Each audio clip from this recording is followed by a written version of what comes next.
Hello friends, कैसे हैं आप दोस्तों। स्वागत है आपका आपके अपने चैनल अजब गजब संसार में।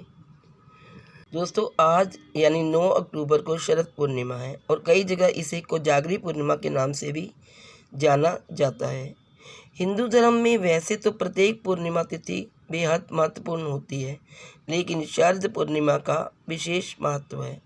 कहते हैं इस दिन चंद्रमा अपनी 16 कलाओं से परिपूर्ण होता है और इस दिन चंद्रमा की रोशनी कई रोगों से मुक्ति दिलाती है। अन्य पूर्णिमाओं की तरह ही शरद पूर्णिमा के दिन भी व्रत उपवास किया जाता है और व्रत के दौरान कथा पढ़ना महत्वपूर्ण होता है। धार्मिक मान्यताओं के अनुसार कोई भी व्रत बिना कथा के अधूरा होता है। तो आइए जानते हैं शरद पूर्णिमा की व्रत कथा। दोस्तों, एक नगर में एक साहूकार रहता था। उसकी 2 बेटियां थीं। साहूकार की दोनों बेटियों का धर्म कर्म में ध्यान रहता और दोनों पूर्णिमा का व्रत रखती थी। बड़ी बेटी हमेशा अपना व्रत पूरा करती और पूरे नियमों से व्रत का पालन करती, लेकिन छोटी बेटी थोड़ी सी लापरवाह थी और वह व्रत को अधूरा ही छोड़ देती थी। कुछ समय के बाद दोनों की शादी हो गई।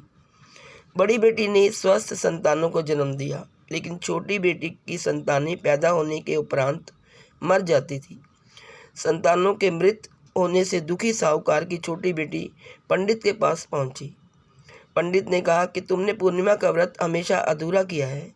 तुम लापरवाही से करती हो। तुमने कभी व्रत के नियमों का पूरी तरह पालन नहीं किया, इसलिए तुम्हारी संतानें जन्म लेते ही मर जाती हैं। पूर्णिमा का पूरा व्रत विधि पूर्वक करने से तुम्हारी संतान जीवित रह सकती है। तो दोस्तों, उसने ऐसा ही किया। बाद में उसे एक लड़का पैदा हुआ जो कुछ दिनों बाद ही फिर से मर गया। उसने लड़के को एक पीढ़े पर लेटाकर ऊपर से कपड़ा ढक दिया। फिर बड़ी बहन को बुलाकर लाई और बैठने के लिए वही पाटा दे दिया। बड़ी बहन जब उस पर बैठने लगी तो जो उसका लहंगा था वो बच्चे को छू गया। बच्चा लहंगा छूते ही रोने लगा। यह देखकर बड़ी बहन हैरान हो गई और कहा कि तुमने अपने पुत्र को यहाँ क्यों सुला दिया? अगर मैं मर जाता तो मुझ पर कलंक लग जाता। क्या तुम ऐसा चाहती थी? तब छोटी बहन बोली कि यह तो पहले से ही मरा हुआ था। तेरे ही भाग्य से यह जीवित हो गया है। तेरे पुण्य से ही यह जीवित हुआ है। इसके बाद दोनों बहनों ने ढिंडोरा पिटवा दिया और सभी नगरवासियों को शरद पूर्णिमा व्रत की महिमा और पूरी विधि बताई। तो दोस्तों, यह थी शरद पूर्णिमा की व्रत कथा। दीपावली से ठीक 15 दिन पहले हर साल माँ लक्ष्मी को प्रसन्न करने के लिए शरद पूर्णिमा आती है। इस साल शरद पूर्णिमा आज यानी रविवार को है। पौराणिक मान्यताओं के अनुसार अश्विन मास की पूर्णिमा तिथि को कोजागरी और शरद पूर्णिमा कहते हैं। शास्त्रों में शरद पूर्णिमा का संबंध माँ लक्ष्मी के जन्म से लेकर भगवान कृष्ण के महाराज तक माना गया है। पूरे साल में एक बार चंद्रमा इस दिन अपनी 16 कलाओं से परिपूर्ण होता है। कहते हैं शरद पूर्णिमा की रात को चंद्रमा की किरणों से अमृत वर्षा होती है, इसलिए इस रात को खीर बनाकर चंद्रमा की रोशनी में रखी जाती है ताकि अमृत तत्व की प्राप्ति सभी को हो सके। मान्यता है कि शरद पूर्णिमा की रात को माँ लक्ष्मी सर्वाधिक प्रसन्न मुद्रा में होती है और देवलोक से धरती पर विचरण करने आती है। जो भक्त शरद पूर्णिमा पर रात्रि जागरण करते हुए उनकी पूजा करते हैं, लक्ष्मी की कृपा से उन्हें धन और वैभव की प्राप्ति होती है। शास्त्रों में शरद पूर्णिमा पर माँ लक्ष्मी को प्रसन्न करने के कुछ उपाय बताए गए हैं। जानते हैं क्या है वे उपाय।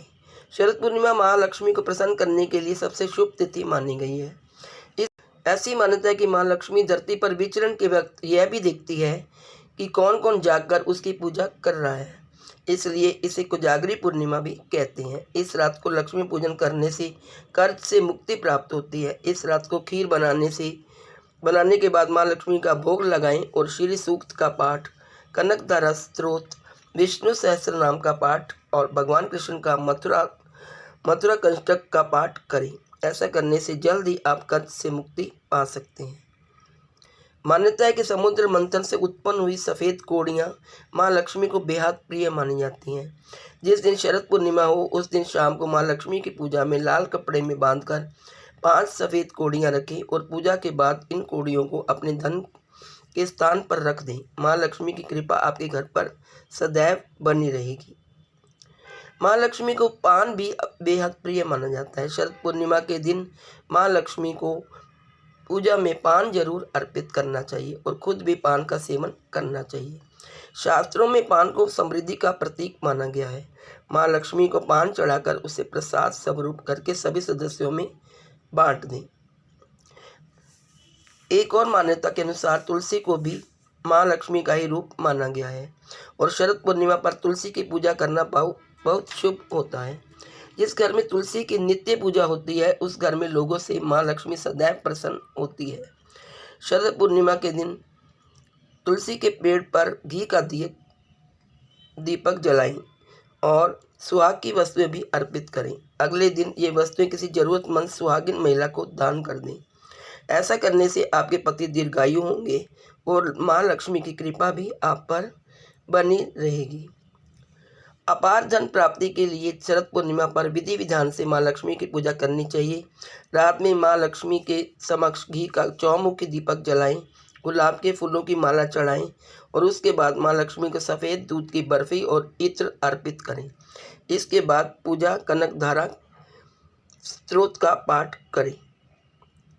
तो दोस्तों, ये थी महत्वपूर्ण जानकारी शरद पूर्णिमा के बारे में।